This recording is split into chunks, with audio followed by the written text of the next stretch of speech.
Hello, I'm Michael. I'm an entrepreneur, small business owner, improv artist, mental health surviving, wannabe actor, and as always, I am very, very neurotic. I'm also a TV host and your host for what we call the Second Scene Podcast. It is a Dweebs global production where you can go for free mentorship help.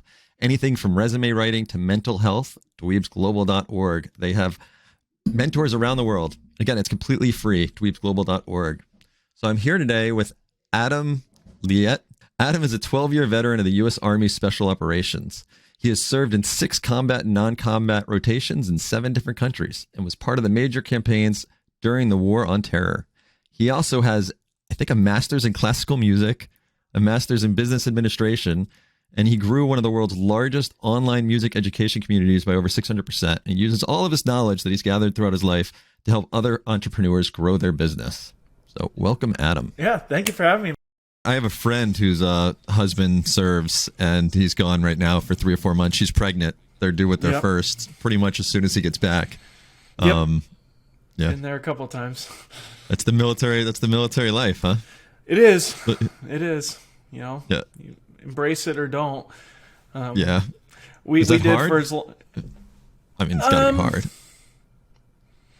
It's. I mean, there's ways to mitigate it. It's easier now than it was 10 years ago or 15 years ago, I should say. Because in Afghanistan, our download upload speed would be like 8 kilobytes per second, so you couldn't even do Skype. But by 2014, you could Zoom, or we would Skype back then even, so you could see each other and do all that stuff. It got easier as it went on. Right. Well, that makes a big difference, I guess. Yeah, even 5 years ago, 10 years ago. Oh yeah. Maybe get a phone call in and. Well, 10 years ago, gosh, where was I 10 years ago? That was the start of my Southeast Asia time. And I could Zoom all day and night home. And it was. I guess I forget how long technology's been around for because I'm so old. There's just so many years in my life at this point. I still feel like even maybe when we were technology... talking, I was like, well, 10 years ago, I was like, oh, wait, 10 years ago, it was all right. It was 15 years ago now. It wasn't fun. So speaking of where you've served, where's one of the most interesting places that you've been serving? I served for a year in Indonesia. Okay. Working at the U.S. Embassy in Jakarta. I became fluent in the language, and I fell in love with that country, and most importantly, the Indonesian people. I love them so much. They're amazing. What about them? It's probably the most family-oriented people I've ever met, and everybody they meet is family. They even have a saying. It's called "Ko repot repot." That's what you'll say, because you'll walk into a village and someone will invite you to the house, and the missus will immediately go into action, getting you food, getting you drinks, like, oh, you're a guest, I must serve you. And when you say "Ko repot repot," the literal translation is "why so busy?" But it's a cultural idiosyncrasy where if you say that, it's actually very polite to say, you don't need to do all that for me, I'm just a guest, thank you. And it's when you say it in that way, they're like, it's the polite way of saying you don't need to do all this for me. Right, and it probably motivates them to do more at that point because they want to please you. It forgives them of the obligation. Yeah. And so, like, you as the guest are able to forgive them in their cultural way. Right. And the look they give you when you say that, like, oh, you know that one. You have been here a while. But it buys you a lot of credibility, and you can tell, like, the whole family's like, this guy knows. It's so funny. He's in. He's in. We got him. You are now our adopted son. How nice. It's almost like, it sounds like they live in like tribes, which is like the healthiest way to live. Like everyone's your family. You bring everyone in. Yeah. Everyone. Oh, it's wonderful. Something we do not have here much of, it seems. Yeah. And even like in Jakarta, there's a national cathedral that was built by the Dutch Catholic Church. Right across the street is the National Mosque. Well, on Eid al-Fitr, which is the end of Ramadan, the Catholics from the parish help with parking at the mosque. They'll help direct parking so all the Muslims can be inside praying. On Easter, the Muslims come over to the Catholic Church and help with parking so all the Catholics can go in. So Oh, wow. it's even that wonderful relationship that they have, interfaith relationships. It's beautiful. Such mutual respect and not Yeah. right. It's. I wish we heard more stories like that, because all you really ever hear is the unacceptedness of one religion to the other one, and Yes. and what that does. That's amazing. That's wonderful. And if you ever hear a horror story out of Indonesia about Islam, it's usually out of this little province in northern Sumatra, which is called Banda Aceh, which is the only province in the whole country that is under Sharia law. But they'll hear the one story about a caning or something, and it's like, oh, well, yeah, the Muslim. I'm like, stop. You don't even understand that country. It's 250 million people. Maybe you should slow your roll. Okay? Right. It's a big country. Well, I think that's what some people don't understand about being Muslim. I think it's like the largest religion, correct? Like 99. Well, if you put all the bands of Christianity together, Christianity's still bigger. But Okay. if you want to separate Christianity by Catholics or Baptists or which I don't, like whatever. Why are we really fighting over this? This is stupid. Like, I'm Catholic, got it, but I'm not going to fight you because you're not. Like, it's cool. Like, Right. that's just People like such people a like to be silly right. thing. People Yeah. like to believe that their view is the only view, and they. I prefer to be nice. It seems it's a much better way of living.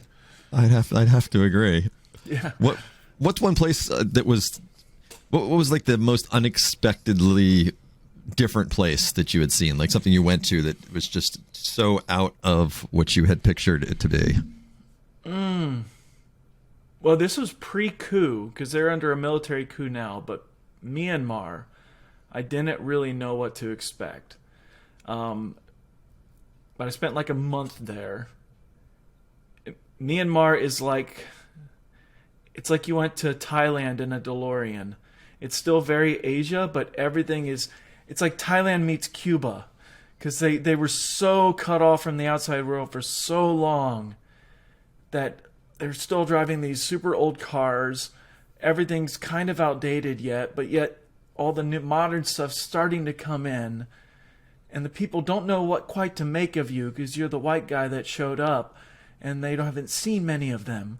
But the fact that I knew enough to take off my shoes at the Buddhist monument, so they were really appreciative of that. It was such a cool country. And when they went into military coup, broke my heart because they were making such quick progress. Oh, that's sad. That's sad. Yeah. Were you generally? What is it like being in the military and serving in these different countries? Are you generally well received, or what's the actual feeling of being there? Yeah, generally. I mean, for me, I always showed up with a bit of a servant leadership. Like, I am a guest in your country. I will be curious about your country. I will respect your cultures, customs. I'm going to learn them before I get there, because that's just a polite thing to do. I never really felt threatened, if that makes sense. But it was a lot of it's in how you approach it. I was always just the curious American wanting to find out more, and I loved it. It was some of the most fun times I've had. Just wasn't the best. The only reason I left the service was because it wasn't the best line of work for a family man. So if I hadn't had the family, I probably would still be into this day, to be honest. Got you. Is that common for people serving in the military to come in with the same attitude that you have and the same open-mindedness? It's just not something. I would hope it would be that way. Unfortunately, it's not portrayed that way in so many situations. Yeah. Yeah, for sure, and that's fair.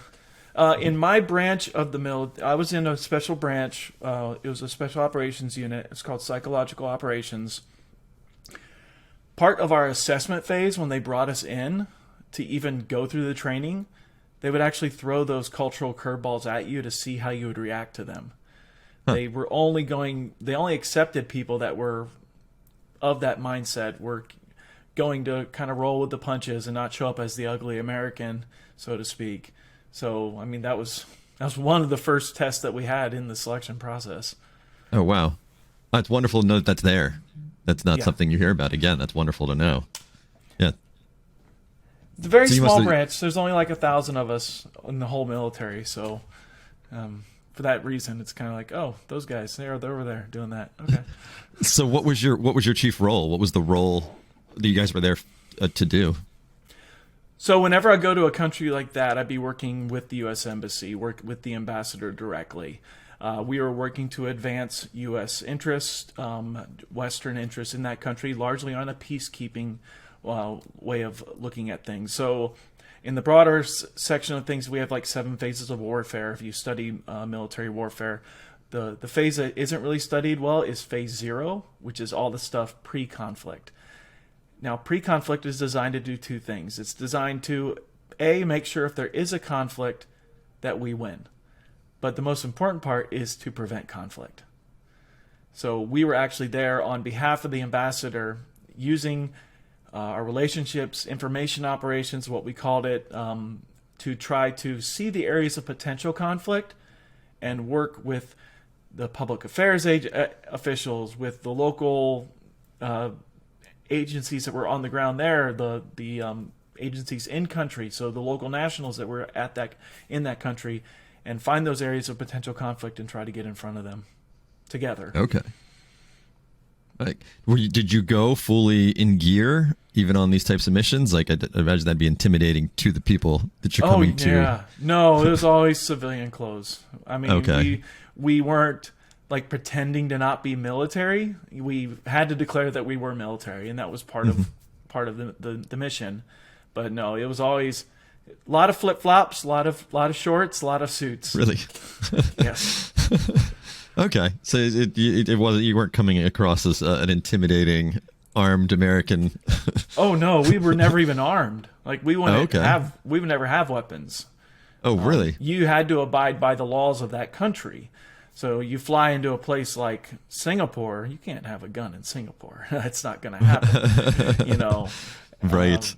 And whatever local laws they have, you better know them because you are subject to them. So, you gotta know where you're going and play ball. Right. Oh, that's super fascinating. That's again part of the military you don't really see. They need a reality show for that. They need to follow. They do. It'd be very boring. Would it? Well, I'm sure most reality shows would be very boring if they didn't cut them together properly. So, well, there's that new one right now. It's called like Special Forces, where they're putting these celebrities through all these physical trial tasks that we do. I watched an episode of it. I'm like, oh my gosh, they are exaggerating the heck out of this. It's not nearly that cool, but that's the goal. You got to make it appetizing for TV. Yes, for sure. What was another one of your favorite places that you discovered? Thailand was amazing. Yeah. Everyone says that. Thailand is, and it really kind of depends on where you go in Thailand. A lot of where most Americans go is Bangkok on south. So Bangkok is obviously the central hub, but then you get to Phuket. A lot of the resort towns are kind of in the southern part. I was in the northern section, so I was actually right dab center, maybe 200 kilometers north of Bangkok, in this little town called Lopburi. It was fun. It was, the people there are just, it's a lot like Indonesia. I mean, your family the moment you walk into the door, and I remember we were there, and I lived on a Thai army base because I was working with the Thai army, and there were these chickens running around the yard. And one day the chickens aren't there anymore. I'm like, chickens are gone. And the neighbor goes, "You want chicken?" she had chicken on the fryer. She was just finished frying up. I'm like, oh, there went the chickens. Okay. Oh, had you named them? They probably were like your pets at that point. Well, for me, I come from rural America. Like, we're used to that. That's okay. That's part of the game, you know. You raise the cow, you kill the cow, you slaughter the cow, you eat the cow. Oh, see, I'm city boy. I'm not used to that. I don't want to know what the cow. I don't even want to know it was a cow. I just want to enjoy the taste. We would name them too. Yeah, that was part of it. How much fun! What was one of the more like scary situations that you might have found yourself in? There's one moment I was. Well, Afghanistan was Afghanistan. You know, that when the first time you get rocketed, it's a little unnerving, you know. How close do the rockets hit? Yeah, to where you're at. It wasn't that close, maybe 400-500 yards away.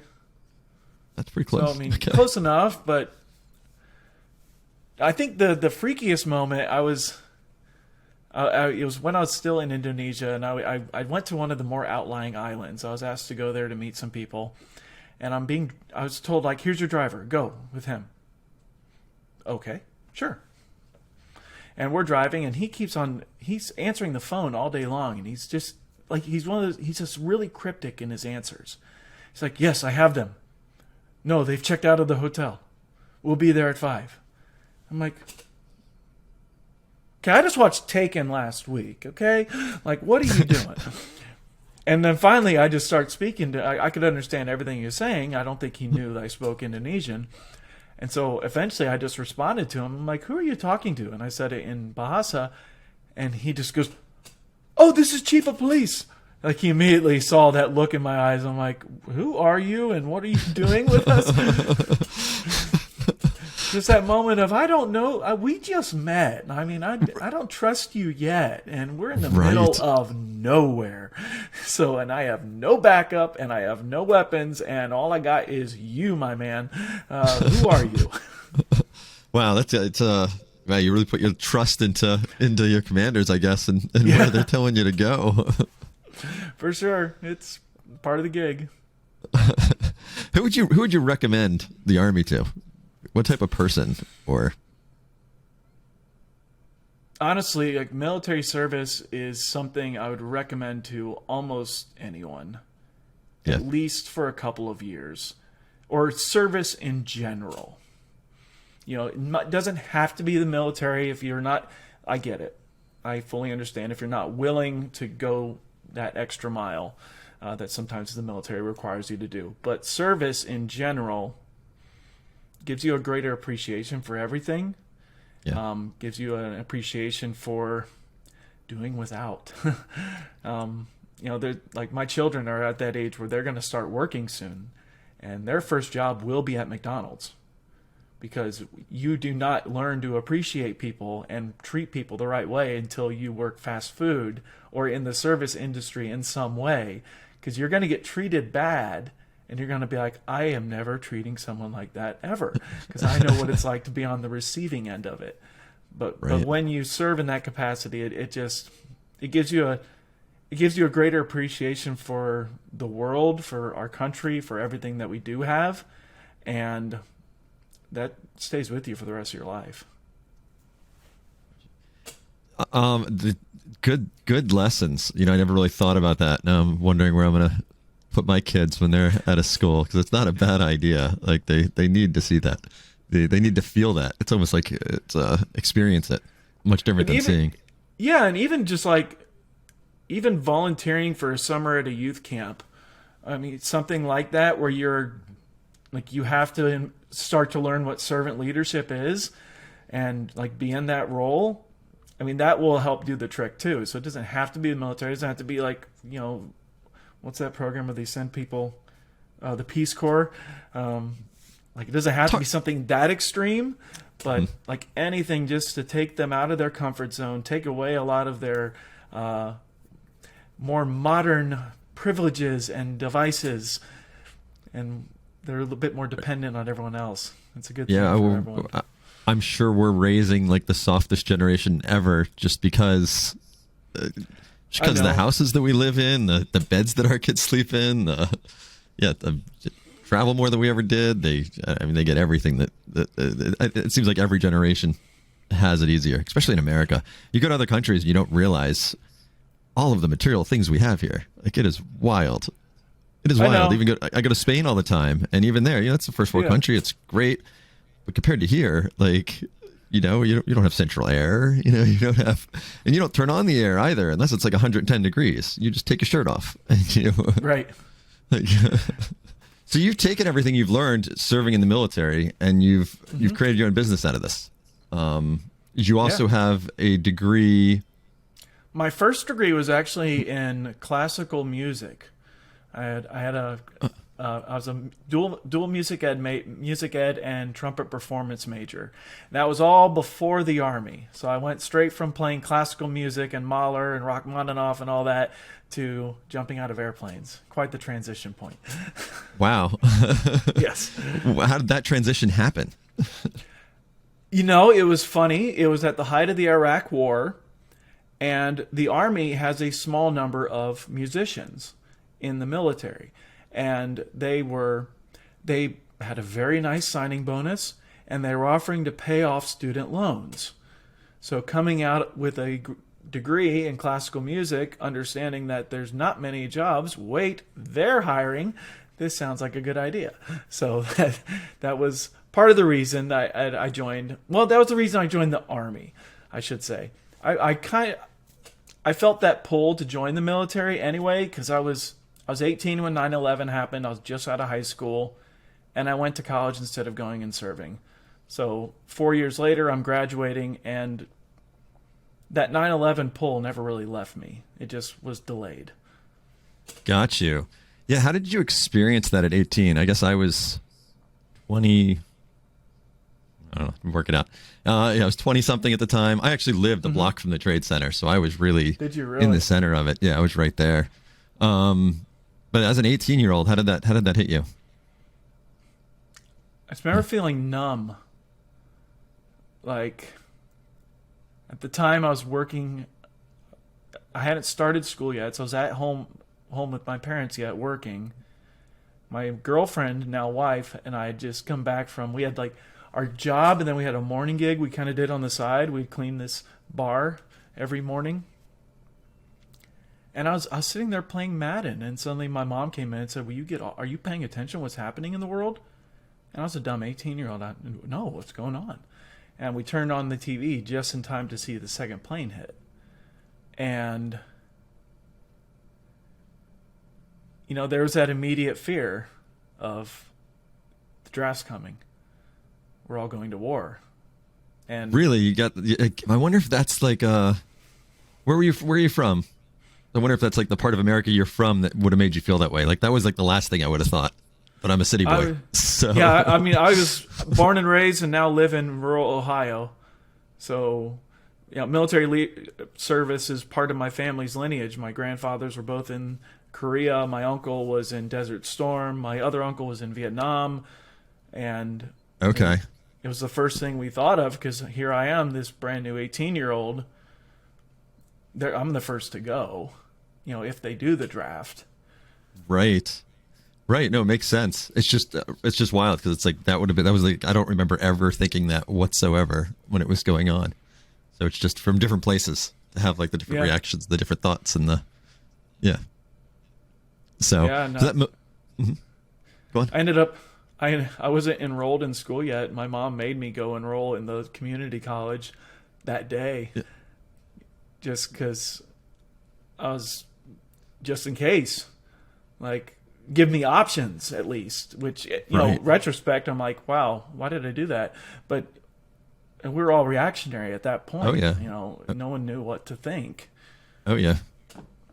No, it's when you're in the moment and acting fast, everything goes through your mind.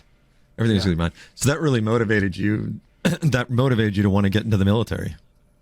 That was a big... It did, yeah. I mean, it led to what has become a lifelong curiosity about history and politics, not necessarily politicians and political parties, but politics writ large.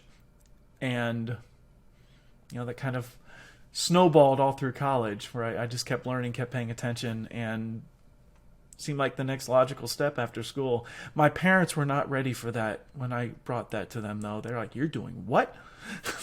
Really? Yes. They weren't immediately supportive and loving the idea. Not immediately. It took a couple of minutes. Mom wasn't really happy about it, but what mother would be, right? They don't want their baby. I mean, that was when I told that to them, like, that was almost the exact time when Petraeus was going to Capitol Hill to announce the surge in Iraq. So, I mean, we had been through years of news and news and news. Mm-hmm. So I can't blame mom. Now that I'm a father, I understand that a little better. Right. I could not imagine the feeling of having one of my children, the possibility of them going off and serving. I couldn't imagine that feeling. Yeah. What a helpless feeling being a parent, because you can't protect them. You can't be there. Yeah. I mean, it's like, but we get that all the time as parents, don't we? That's like the hardest part. When the first time I sent my kid to play Little League, you send them to home plate and you can't do anything for them. Magnified a little bit, of course. Right. When they're 10, you're like, my kids are still at that age where I'm like living all these moments where it's like, you just have to let them go do it. Yeah.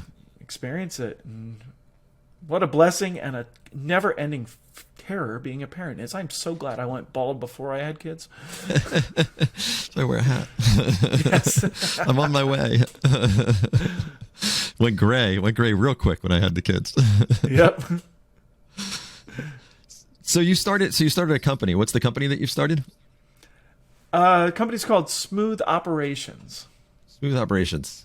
And how have you taken what you've learned from your military experience and from your business degrees and put it into your business?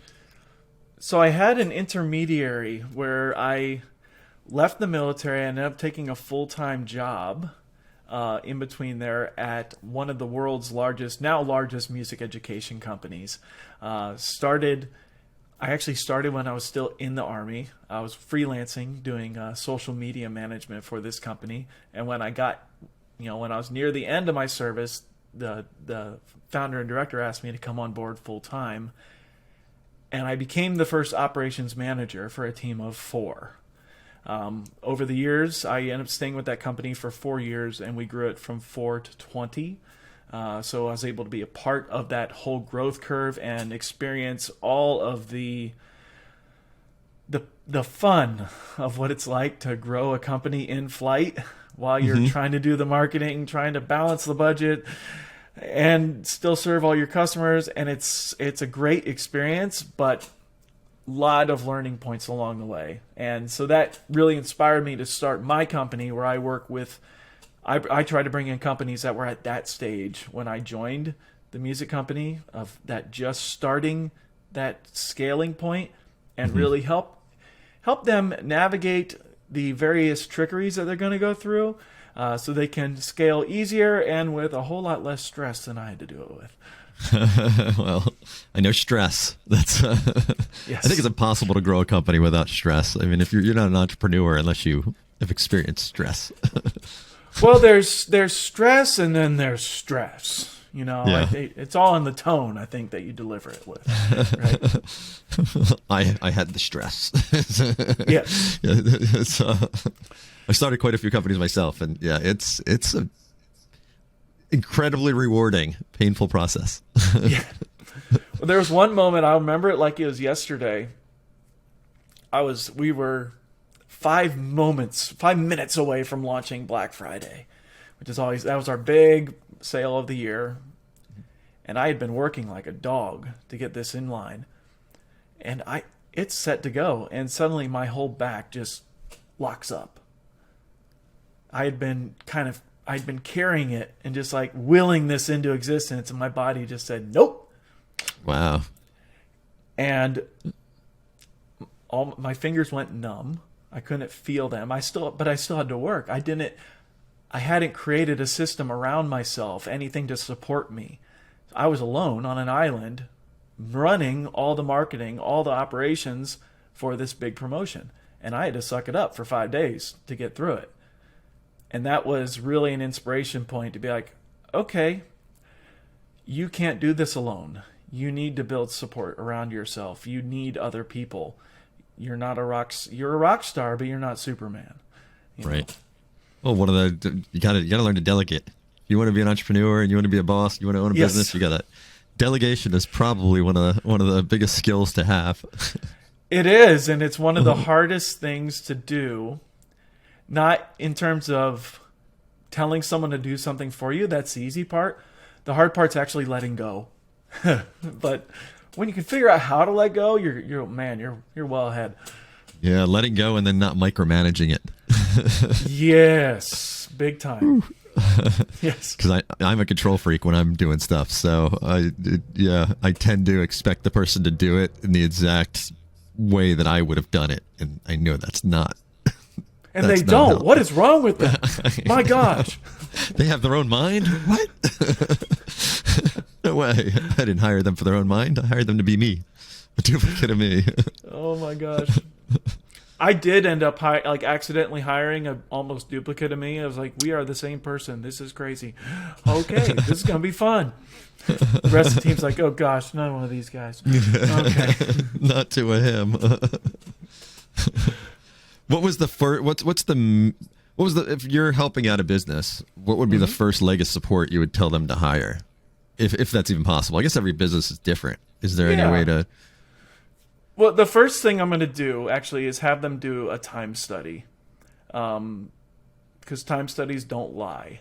When I do a time study, and I still do one myself at least every quarter, I'll print out 2 weeks of paper, so 1 page for each day, and I will document what I'm doing every 15 minutes of the day for all 24 hours of the day for 2 weeks.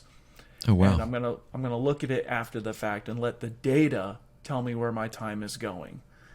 So that's the first thing I have people start doing, because it takes 2 weeks to do. You can't fake this. It has to be real. And there's no right time to start it. There's no good time. All time is chaos, so just accept that. But while they're doing that, then we start the process of just making sure we're documenting. You can start this at any stage of the process, even if you're a solopreneur just getting started with your own company. Just recording walkthrough videos of the various things you do. If you do that at stage 1, you will be well positioned to actually grow your team, because you'll already have things documented. And it doesn't have to be overthought. We don't have to create detailed text walkthroughs with pictures and flying things that go like this. Just a simple screencast video. That's the first thing I have people do. Interesting. That's something that I bet you 99% of the people, I bet you know that 99% of the people don't do. And that seems very logical now that you say it. Yeah. First time I was told, create an SOP, I'm like, and I pull up like a blank Word Google Doc, which is like my least favorite thing on planet Earth is a blank doc. Mm-hmm. I like templates for everything. And my coach, because I've always had a coach. I still have a coach to this day because it's great. I mean, it's the best way to move forward fast.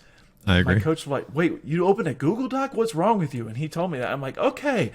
Well, geez, I wish you had told me that yesterday, but okay. I felt the pain. Now I won't do that again. Yeah. Well, I don't think I've ever videotaped myself doing a process or videotaped something on the screen doing a process. I don't think I have never done that in any of my, really? And I'm wishing I had right now, even for. Well, a funny thing's going to happen, Michael. I predict this. Yeah. Because I don't just videotape it. I'll narrate it like I'm teaching. Yeah.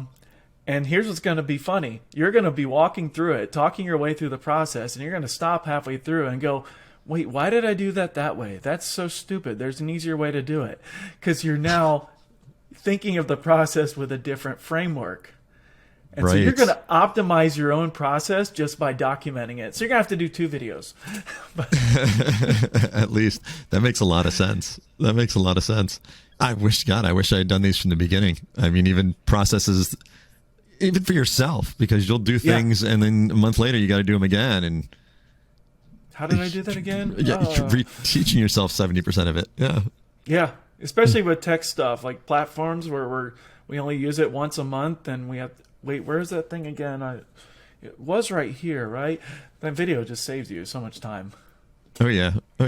So and I guess you take these videos and you hire people and you share the videos with the people you've hired so they can see your process and. Yeah, for sure. Well, it's a multi-step process. Like the video exists, and I upload it into Google Drive, of course, and then whatever project management software I'm using, I'll direct link into it, so it's all just in one place. But I actually have whoever I hire do something with that video. I'll take that video and I'll run it through otter.ai just to get a quick and dirty machine transcript. But I'll have the person I hire create the written SOP.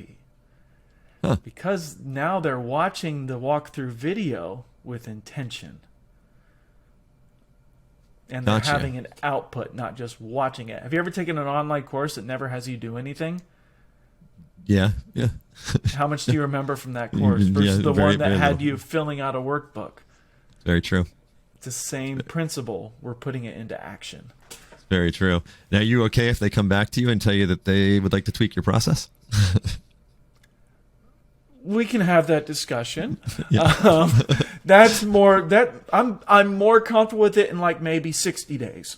Like, that is one of my biggest pet peeves sometimes is when I have a new hire and they want to talk about a process within the first like week. And I'm like, you don't even know the business yet. You don't know. Yes. It makes you very nervous for that hire because you feel like they should know that they don't know the business well enough yet to start speaking up. Yeah. So where can people find you? So you can find me, my website is adamliette.com, ADAMLIETTE. I have a podcast of my own. It's called the Smooth Operator Podcast. On any of the major platforms, you can just search for it there. And we explore business operations, how to run and lead teams. And I have some amazing guests that have come on and shared a wide variety of different things, not just related to business operations, but leadership, self-care, all the things that make us into the broader, better human being that we have to be to be the leaders that our teams need us to be. Yeah. Well, this has been great. I really appreciate your time, and I really appreciate you being on the podcast. Yeah. And it's been a great conversation. Thank you very much. Yeah, thank you for having me, Michael. This has been super fun, and Awesome. Look forward to staying in touch and enjoy your weekend.